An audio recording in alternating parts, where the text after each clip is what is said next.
ሰበር ዜና ፓርላማው ቀውጢ ሆነ። አብይ ከፓርላማ ሲወጡ ጄኔራሉ ተማረኩ፣ ወደ ኤርትራም ሰይፍ ወርውረዋል። ይህ ኢትዮ ፖስት ነው። የከበረ ሰላምታችን በያላችሁበት የዓለም ክፍል ይድረሳችሁ እያልን የተወደዳችሁ የቻናላችን ቤተሰቦች ለአሁኑ የተደመጡ ወቅታዊና ሰበር መረጃዎችን አጠናክረናል። በቅድሚያም ዋና ዋናዎችን እናስቀድማለን። ፓርላማው ቀውጢ ሆነ። አብይ ከፓርላማ ሲወጡ ጄኔራሉ የመማረካቸው ዜናም ሰምቷል። የዛሬው የፓርላማ ውሎ አነጋጋሪ ሲሆን አብይ ጦርነቱ በማንኛውም ሰዓት ሊጀመር ይችላል ሲሉ ተደምጠዋል። ፋኖ ሺህ ዓመታት ቢዋጋ አያሸንፈንም ያሉ ሲሆን አትልፉ፣ እኔን በመሳሪያ አታሸንፉኝ ብለዋል። የህወሓትን ጄኔራሎችና ባለስልጣናት አላውቃቸውም ያሉት አብይ የፕሪቶሪያው ስምምነት አያውቃቸውም ብለዋል። ኤርትራን በተመለከተ ደግሞ አደገኛ ሰይፍ ወደ አስመራ ወርውረዋል። ተሰሙታላችሁ። ጦሩ በተጠንቀቅ ሆኖ ትዕዛዝ እየጠበቀ እንደሚገኝ ጄኔራሉ ይፋ አድርጓል። አሰብን ለመቆጣጠር ሙሉ ዝግጅት መደረጉን ይፋ አድርጓል። በሌላ በኩል አየር ኃይሉ ለግዙፍ ተልዕኮ አንድ እርምጃ መውሰዱም ታውቋል። በዝርዝር እንቃኘዋለን። የአሰቡ ውጥረት መጋጋሉን ተከትለው ጄኔራል ጻድቃን ገብረትንሳኤም ወደ ሰራዊቱ መጣራታቸውን የሚገልጹ መረጃዎች እየወጡ ነው። ጄኔራሉ በሰራዊቱ ስልጣን እንደተሰጣቸው መረጃዎች እየተሰራጩ ነው። ሹመቱ ከኤርትራ ጋር በቀጥታ የተገናኘ ነው እየተባለ ነው። የምትሰሙት ይሆናል። ወልቃይት ላይ ትኩሳቱ ሊገነፈል ነው። ዘ ኢኮኖሚስት እንደተነበየው ውጊያው በሁመራ ሊለኮስ ከጫፍ ደርሷል።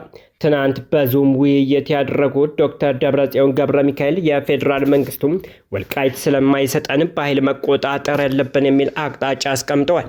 ህወሓት በበኩሉ የአማራ ኃይሎች በአስቸኳይ ከወልቃይት ይወጣሉ ካለ በኋላም ማስጠንቀቂያ አውጥቷል። ህወሓት በበኩሉ የአማራ ኃይሎች በአስቸኳይ ከወልቃይት ይውጡ፣ ካልሆነ ግን ሲል ማስጠንቀቂያ አውጥቷል። ትሰሙታላችሁ። ለኢትዮጵያ ሊሰጥ የታሰበው ወደብ ሳውዲ አረቢያ እጅ ገባ። በመፈንቅለ መንግስት ስጋት የተወጠረችው ጅቡቲ ኢትዮጵያን ያሳዘነ አስደንጋጭ እርምጃ ወስዳለች። በዝርዝር እንመለከተዋለን። የፈጥኖ ድራሽ ኃይሉ ስትራቴጂካዊ ቦታ ሲቆጣጠር ጄኔራሉ ተማረኩ። የጄኔራሉ መማረክ ለአልቡራን ኃይል ከባድ ድንጋጤን ፈጥሯል።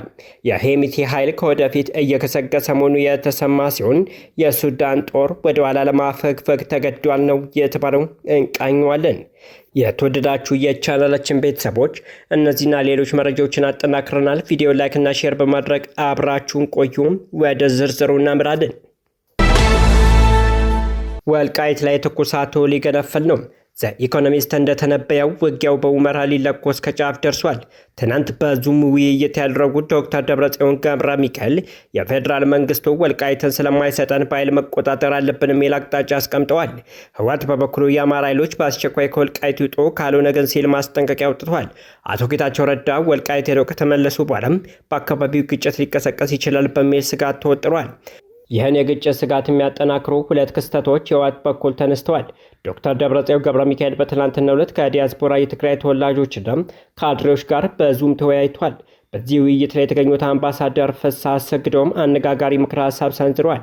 የፌዴራል መንግስት ሉዓላዊ ግዛታችንን በሰላም ይመልስልናል ብሎ ማሰብ የዋህነት ነው፣ አይመልስልንም ያሉት አምባሳደሩም ለምን ሌላ አማራጭ አንመለከትም ሲሉም ጠይቀዋል።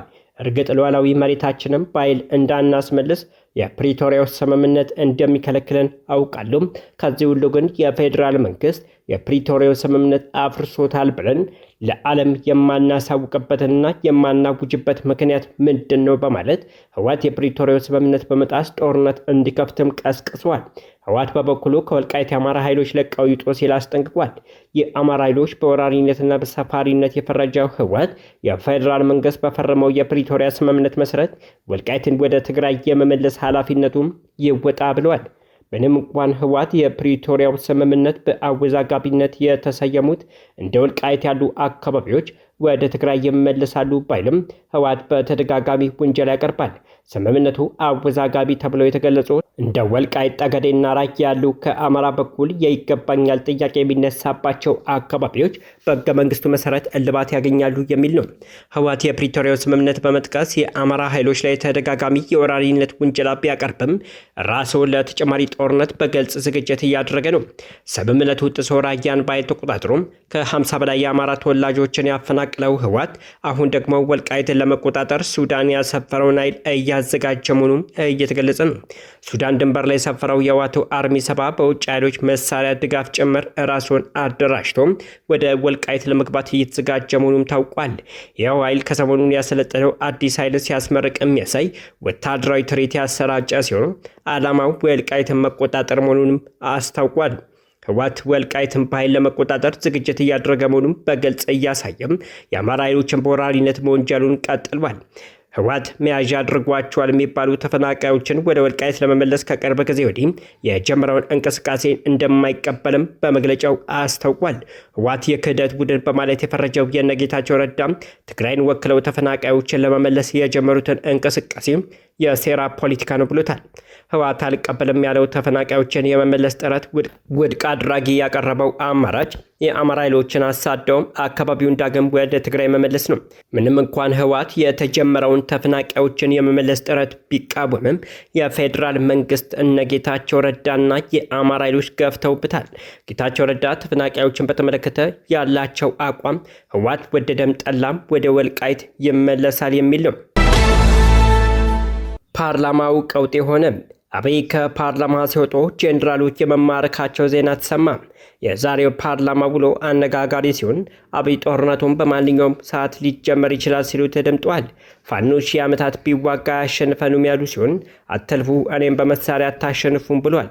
የህወሓትን ጄኔራሎችና ባለስልጣናት አላውቃቸውም ያሉት አብይ የፕሪቶሪያው ስምምነት አያውቃቸውም ብለዋል። ኤርትራን በተመለከተ ደግሞ አደገኛ ሰይፍ ወደ አስመራም ወርውረዋል። ጠቅላይ ሚኒስትር አብይ አህመድ በዛሬው ፓርላማ ውሏቸው ኤርትራን ሸንቆጥ አድርገዋል። ተስፋ የሌላት ሀገር ሲሉም ስም ሳይጠቅሱ ሸንቁጠዋል። የጦር አቅማችንን ጠንቅቀው ያውቁታል ያሉ ሲሆን ከሞከሩን ግን በፍጹም አይሳካላቸውም ሲሉም ተደምጠዋል። በፊት የነበሩ ታጋዮች የኤርትራ ጥያቄ የቀኝ ግዛት ነው በማለት ወዳጅ ለመሰብሰብ ይሞክሩ ነበር ያሉ ሲሆን የአሁኖቹ ታጋዮች ደግሞ የኢትዮጵያ የባህር በር ጥያቄ ህጋዊ አይደለም ካላሉ የታገሉ አይመስላቸውም ሲሉ ተደምጠዋል። በባህር በር ጉዳይ የመጨረሻ በደል ተፈጽሞብናል ያሉት አብይ በማንኛውም ሰዓት ጦርነት ሊነሳ ይችላል ሲሉ ተደምጠዋል። ቀይ ባህር ለመግባት 30 ዓመታት አይፈጅብንም፣ ወደብ ያጣንበትን መንገድ ልክ አይደለም፣ ባህር ኃይል ያደራጀ ነው፣ ልንዋኝበት አይደለም ሲሉም ተደምጧል። በ30 ዓመታት ርብርብ ቀይ ባህር ኢትዮጵያ አታለች፣ ለማግኘት ግን 30 ዓመታት ይፈጅብናል ብዬ አላስብም። ቀይ ባህር ኢትዮጵያ ለምን እንዳጣች ምንም አይነት የህዝብም ሆነ የመንግስት ውሳኔ አልነበረም። ይሄ ጉዳይ የህልውናችን ጉዳይ ነው፣ እንደ ቀልድ የሚታይ አይደለም ብለዋል። የላዳና የባስ ሾፌር ሁለቱንም መነሻቸውን ያውቃሉ ያሉት ጠቅላይ ሚኒስትሩ ሁለቱም ግን መድረሻቸውን የማያውቁ መሆናቸውን ተናግረዋል። የባሱ ከተነሳበት እስከሚደርስበት ጊዜ ድረስ ተሳፋሪ ቢዘናጋም አልፎ ይወርዳል እንጂ ባሱ አይታጠፍም። መቆም ባለበት ጊዜ ይቆማል፣ መሄድ ባለበት ጊዜ ይሄዳል። መጨረሻ ፌርማታ ሲደርስ ግን ይዞራል። ትንሽ ቀርቶኛል ቀጥል አይባልም ባስ ብለዋል። ላዳ ግን እንደርሱ አይደለም። ሲጀምር ይጀምርና አይ ቀርቷል ቀጥል ይባላል።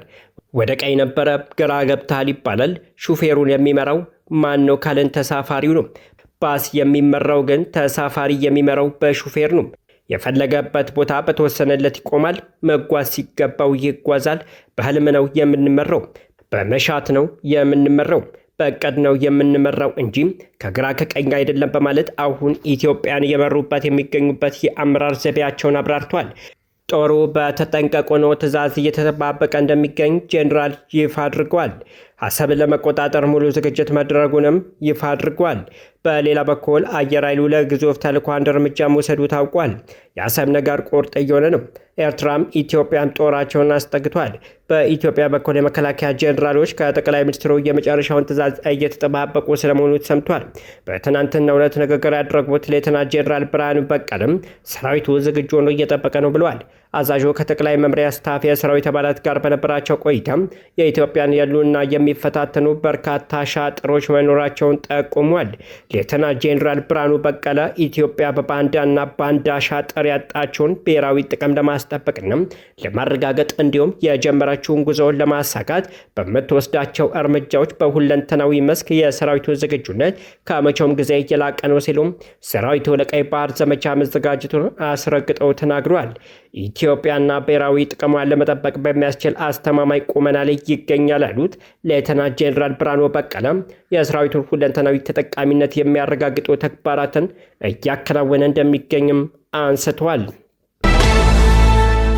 ከደብረ ጽዮን ቡድን ጋር የተኳረፉ ጄኔራል ጻድቃን የፊልድ ማርሻል ብርሃኑ ጁላ አማካሪ ሆነው መሾማቸውን የሚገልጽ መረጃ ከትናንት ጀምሮ በስፋት እየተሰራጨ ነው። በሻዕቢያ ጉዳይ የመረራ አቋም የሚያራምዱ ጄኔራል ጻድቃን ስለ ጉዳዩ ምላሽ ሰጥተዋል። ከፊልድ ማርሻሉ ጋር የረጅም ጊዜ ተዋወቃለን፣ አሁንም እንገናኛለን ሲሉ ተደምጧል። ፊልድ ማርሻሉ አማካሪ ሆኗል በሚል ስማቸው እየተነሳ ያለው ጄኔራል ጻድቃን የውጊያ ሊቅ እንደሆኑ ይነገርላቸዋል። የኢትዮ ኤርትራን ጦርነት ከፊት ሆነው መርቷል። በዓለም አቀፉ የጸጥታ ተንታኞች ዘንድ በአፍሪካ ካሉ ድንቅ ወታደራዊ ጦር ስልት ታዋቂ ተደርገው የሚቆጠራሉ። ጄኔራሉ ባላቸው ትንታኔና የድርጅታዊ አወቃቀር እውቀት በብዙሃን ይሞገሳሉ። ጄኔራል ጻድቃን ገብረትንሳኤ እኚህ ጄኔራል ታዲያ ከሰሞኑን የፊልድ ማርሻሉ አማካሪ ተደርገው ተሹሟል መባሉን ተከትሎም ምላሽ ሰጥተዋል። ሹመቱም ነጭ ውሸት ነው ሲሉም አስተባብለውታል። ጌታቸው ረዳ በመሰረቱት ስምረት ፓርቲ ውስጥ አባል የሆኑት ጄኔራል ጻድቃን እኔና ፊልድ ማርሻሉ የረጅም ጊዜ ተዋውቃለን፣ ከዚህ ቀደም አብረን ሰርተናል፣ አሁንም እንገናኛለን፣ ነገር ግን የእሳቸው አማካሪ አይደለሁም ሲሉም መናገራቸው ታውቋል። በኢህአዴግ ዘመነ መንግስት የኢትዮጵያ መከላከያ አዛዥ የነበሩት ጄኔራል ጻድቃን ሻዕቢያ ላይ ባላቸው የመረራ አቋም የተነሳ ከነባር የህወሓት ሰዎች ጋር ቅራኔ መግባታቸውም ይነገራል። የፈጥኖ ድራሽ ኃይሉ ስትራቴጂካዊ ቦታን ሲቆጣጠር ጄኔራሉ ተማረኩ። የጄኔራሉ መማረክ ለአልቡርሃን ኃይል ከባድ ድንጋጤን ፈጥሯል። የሄሚቲ ኃይል ወደፊት እየገሰገሰ መሆኑ የተሰማ ሲሆን የሱዳን ጦር ወደ ኋላ ለማፈግፈግ ተገዷል። በግብፅና በኢራን የሚደገፈው የአልቡርሃን 6ኛ ክፍለ ጦር አዛዥ ሜጀር ጄኔራል መሐመድ አህመድ አድቃድር በሐምዳን ዳጋሎ ሄሜቲ ጦር መማረካቸውን ሱዳን ታይምስ ዘግቧል። የአርኤስኤፍ ጦር ጄኔራሉ በቁጥጥር ስር የዋለው ስትራቴጂካዊ ከተማ ኤልፋሻር ትናንት በተቆጣጠረበት ወቅት ነው። አርኤስኤፍ ከቅርብ ጊዜ ወዲህ ዘመናዊ ድሮኖችን በመታጠቅ የጦርነቱን ሚዛን በመቀየር ላይ ይገኛል። አርኤስኤፍ ላለፉት 18 ወራት ኤልፋሻርን ከበው የሰራዊትን ካምፖችና ሰላማዊ ዜጎች ላይ ተደጋጋሚ ድብደባ ሲፈጽም ነበር። በግጭቱ ወደ 300 ሺህ የሚገመቱ ሰዎች መንቀሳቀስ አለመቻላቸው ተገልጿል። ሱዳን የፈጥኖ ድራሽና የሱዳን ጦር ከፍተኛ አዛዦች በመካከላቸው ባለው የስልጣን ሽኩቻ የተነሳ መግባባት ባለመቻላቸው እንደ አውሮፓውያኑ ከ2023 ጀምሮ በግጭት እየታመሰች ነው። በግጭቱ በመላ ሀገሪቱ ከ150 ሺህ በላይ ሰዎች ሲሞቱ 12 ሚሊዮን የሚጠጉት ደግሞ ቤታቸውን ጥለው ተሰደዋል። ይህም በዓለም ላይ ከደረሱ የከፋ ሰብአዊ ቀውሶች አንዱ ነው።